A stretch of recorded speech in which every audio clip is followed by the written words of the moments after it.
company will try to settle with you quickly, but for less. Unacceptable. We work hard to get you the maximum settlement possible. Faster. How fast, you ask? One call, that's all. Watch it go! Callkid.com. Something about the morning makes you feel good now. You know that I love you. Good morning, Augusta. Time and temperature, brought to you by Planet Fitness. The Coffee Club on News Channel 6, sponsored by Honda Cars of Aiken. We're tracking showers and thunderstorms again today. I'll map it all out for you and let you know when they can arrive in your neighborhood. Coming up. Right now on News Channel 6 at 4, a suspect attempting to avoid an arrest leads to a deadly accident in Richmond County. The latest on the investigation and why the GBI is involved. Plus, some people in Harlem say the city is losing its small-town feel. Reaction to the new proposal to annex parts of the area. Your News at 4 starts now. Live from Television Park, this is WJBF News Channel 6 at 4. Well, good evening to you, and thank you so much for joining us. I'm Kim Vickers. Brad and Jenny have the day off. Our coverage you can count on begins at 4 in McDuffie County. That's where a police chase led to 2 crashes and the death of the suspect this morning. News Channel 6's Isabella Moody is live in McDuffie County near those crash sites. Isabella, you're learning new information about what happened.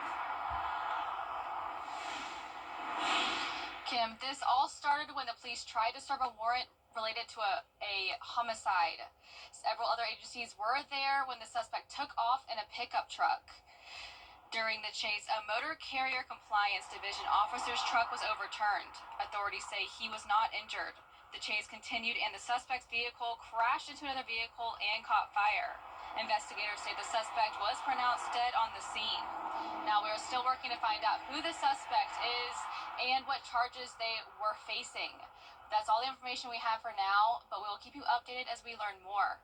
Live in McDuffie County, Isabella Moody, WJBF News Channel 6. Back to you, Kim.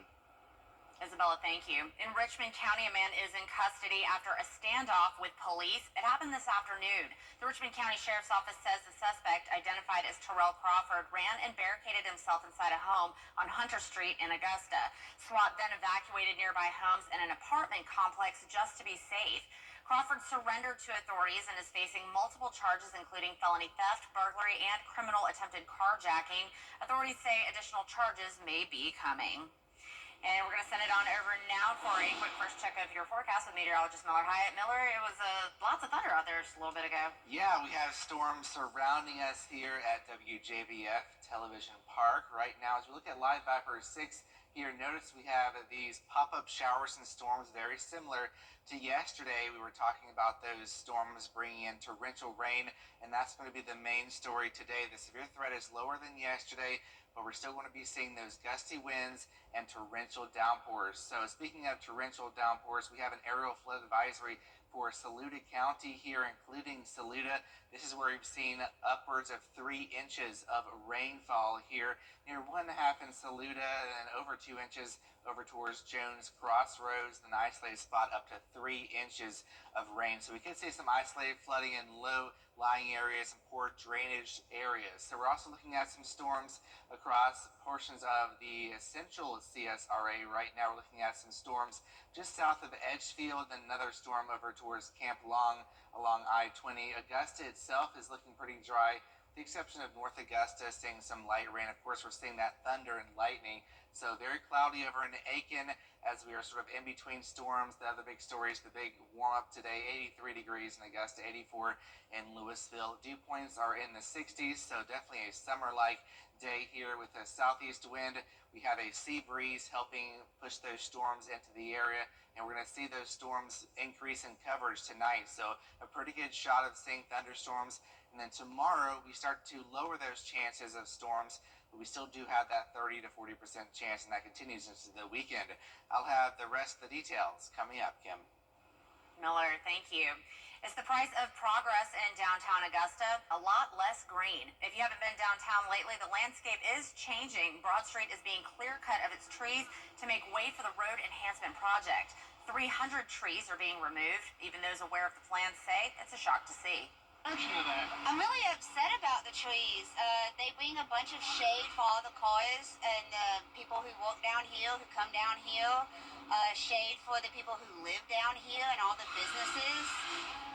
It's actually quite depressing. It looks very naked. Hundreds of new trees will be replanted, but it will be 5 to 7 years before they provide the same shade Broad Street has enjoyed. The city of Harlem is getting ready to discuss an annexation plan that could double the size of the city. Graham Lee reports. More than 700 acres of land near Harlem High School is the talking point for city leaders. While they're optimistic about the possibilities, they say they're waiting on key discussions to happen first. Last year, a landowner came to Mayor Roxanne Whitaker and city leaders asking what they would accept if he were to annex his property into the city. The property owner then sent an application in March to annex the land into the city limits. After notifying Columbia County commissioners, the city got a request to expand from the developer Log Creek Properties. Now city leaders want to hear from the landowner to learn more about his plans. It would be a plus.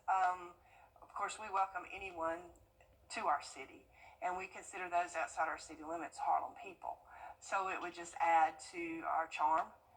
We are striving to keep that small town hospitality that we're known for, and I do believe our downtown still promotes that.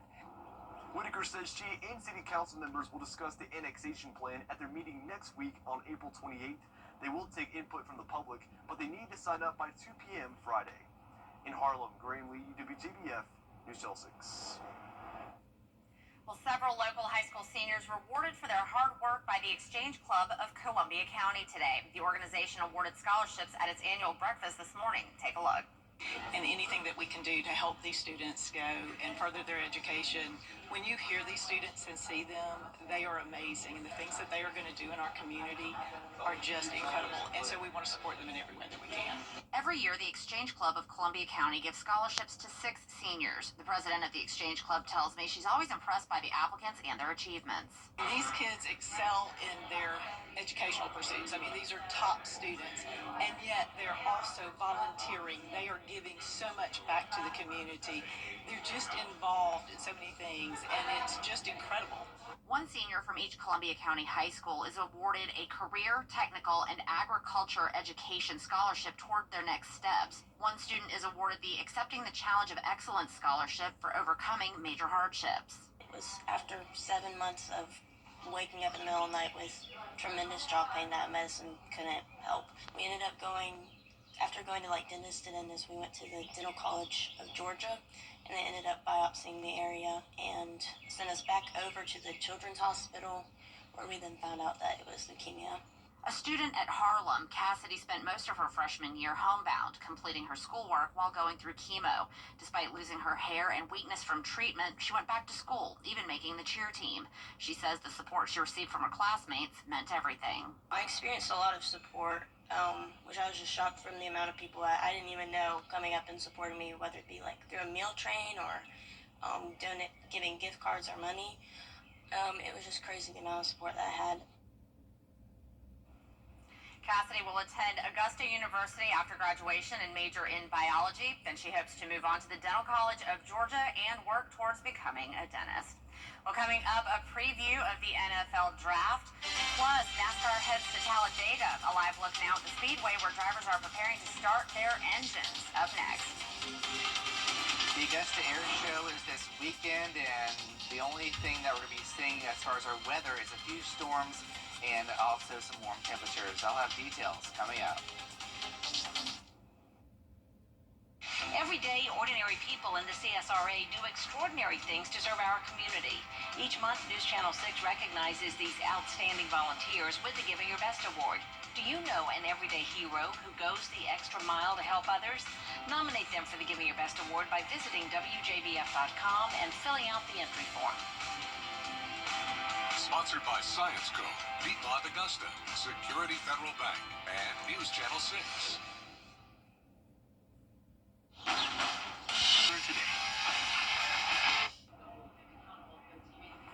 Well, big day for pro football fans. No more counting down to the NFL Draft. It's here. The first of 3 days from Green Bay, Wisconsin begins tonight. And on Thursday, it's all about the first round. Why Green Bay for the draft? Correspondent Andrew Martin joins us now live from Green Bay to tell us why.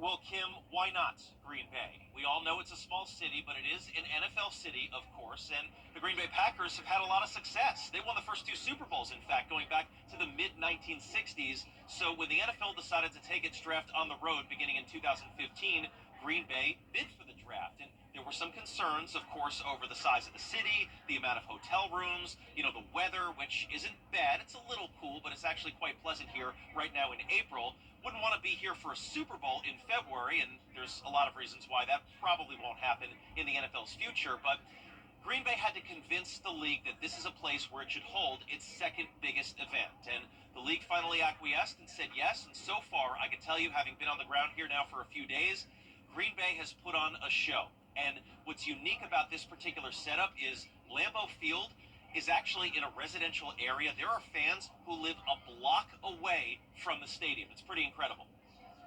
I think going forward, I think we'll see. That'll be kind of the legacy is, what this draft meant to the community. I think people will look at it and think, Green Bay's not a bad place. Might want to live or work there. And, vacation, it's, I think a lot of people don't realize how special Wisconsin really is. Now, Kim, obviously, Mark Murphy, the president and CEO of the Packers, he's the outgoing president and CEO. You've got that mandatory retirement age of 70. He's 67, so he'll be, unfortunately, on his way out in a few years. He did want to point out, of course, that even though this is the first time Green Bay is hosting the NFL draft, it's the second time in the state of Wisconsin's history that the draft is physically in this state. It was in Milwaukee 85 years ago, 1940. Also want to mention that the fans, you saw that GoPro video from the dashboard of our car earlier today. The fans who live a block away from the stadium, they are actually renting out their lawn for fans coming from out of town that want to park there. They're charging anywhere from $100 to $175 per car, and they are sold out because fans want to be here for this draft experience. Kim, back to you. All right, Andrew, thank you so much. And in a programming note, the draft starts tonight at 8 p.m. right here on News Channel 6. That means the 11 p.m. news will run late. So on to racing. Xfinity Racing returns this week at one of NASCAR's most celebrated tracks. Anything can happen at Talladega Superspeedway. Dee Jackson has more on what to expect for Saturday's race. Well, victory lane at Talladega Superspeedway, and for the Xfinity race, it's anybody's ballgame. Who are some of the favorites? Well, Austin Hill could be here. Jeff Burton has had success. Jesse Love, the winner last year, and having some issues going into this week. More on that in just a second. But the Ag Pro 300 has plenty of excitement and plenty of racers trying to get involved. 41 cars vying for just 38 spots for the big race. After Rockingham, I was like, man, this really sucks. What's next week? I thought about Talladega. I'm like, oh, that's either going to be really good or really bad. There's not a lot in between there, but, it's a huge opportunity. And, of course, one of those concerns is Jesse Love, last year's winner of the spring race, suspended last week at Rockingham, but he will appeal that suspension. Sammy Smith getting the win last week. So how does that momentum carry over? It should be a very interesting time for these guys to get prepared for Saturday's race. Yeah, my track record is pretty good at Talladega, so hopefully we can, go for another one and get to our third win on the season. It'd be big for points and trying to close the gap to that 7 car. While there are plenty of veterans running in this race, there is one newcomer that everyone will have their eye on. Catherine Legg will be making her National Super Speedway debut right here at Talladega. It's a 3 o'clock start on the CW. You can catch all the action, and we'll have more for you throughout the weekend. In Talladega, I'm Dee Jackson. We'll send it back to you. Dee, thank you. Well, don't miss a second of the action this weekend with the NASCAR Countdown live from Talladega, starting Saturday afternoon at 3:30 on the CW6. We'll be right back. Weather headlines on WJBF News Channel 6. Brought to you by Hickson Roofing. If your roof needs fixing, call Mr. Hickson. Offer. Now, your most accurate forecast with WJBF Live 5/6. It's another stormy day across the area with pop-up showers and thunderstorms. Very electrical in nature, but no severe weather right now. The main threat from these is torrential rainfall. So as we look closer at the storms right now, we're looking at some storms that are pushing into Edgefield right now, also Brunson Crossroad. Augusta, you're nice and dry, but surrounding town, we're looking at some light rainfall. We have some other cells here, Camp Long, then towards Kitchens Mill and Oakwood. This is just east of Aiken right here along I-20, so definitely a soggy commute if you're going through Aiken County, and this is all pushing towards the north and east. So we're also looking at some storms to the south. This is a part of a sea breeze here. We have that cool Atlantic air pushing in, and then that allows that warm air to rise and leads to these showers and storms. So we're looking at Red Bluff Landing, seeing some shower and storm activity. Sycamore, you're also seeing some storminess right here. Now these are not severe either, and the severe threat is very low today, lower than yesterday, which is good news. But like I mentioned, that threat is really just going to be the heavy downpours, and that is leading to an aerial flood advisory for Saluda County through 5 p.m., where we've seen up to 3 inches of rain in some parts of Saluda County. So almost 2 inches in Big Creek and Saluda, then south towards Jones Crossroads, with an isolated spot around 3 inches over on 378. So that's just going to be mainly for the low-lying areas and poor drainage areas. So looking at the big picture here, we have a frontal boundary here that's stalled out, which means we continue to have these waves of showers and thunderstorms across the area. And we're going to see things blossom up further as we go into this evening here. Notice how it becomes more widespread as we go on into this evening, but then we lose the daytime heating late tonight, and we lose that chance of storms. And waking up tomorrow to some foggy conditions, especially where you saw the rain, and then the storms return during the afternoon heating of the day, but they're not going to be as widespread as they were today.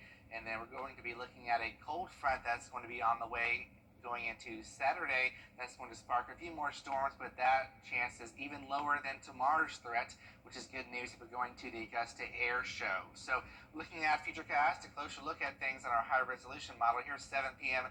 Notice things are going to really start to become more widespread. Here's midnight, showers and storms that continues through about 6 a.m., and then we start the day off dry. Then by 2 p.m., we'll start to see some storms fizzle up, and then we're also seeing those storms continue north of I-20, and then maybe pushing towards I-20 in Augusta around 11 p.m.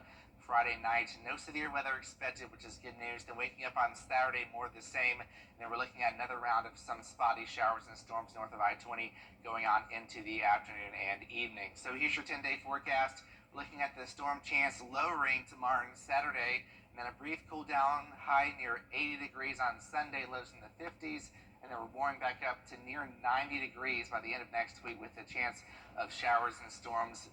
Definitely beneficial rain, Kim. Absolutely, but tomorrow's prom for a lot of people is going to throw a wrench in some picture plans. All right, well, thank you, and we'll be right back. At Honda Cars Fix on BTV.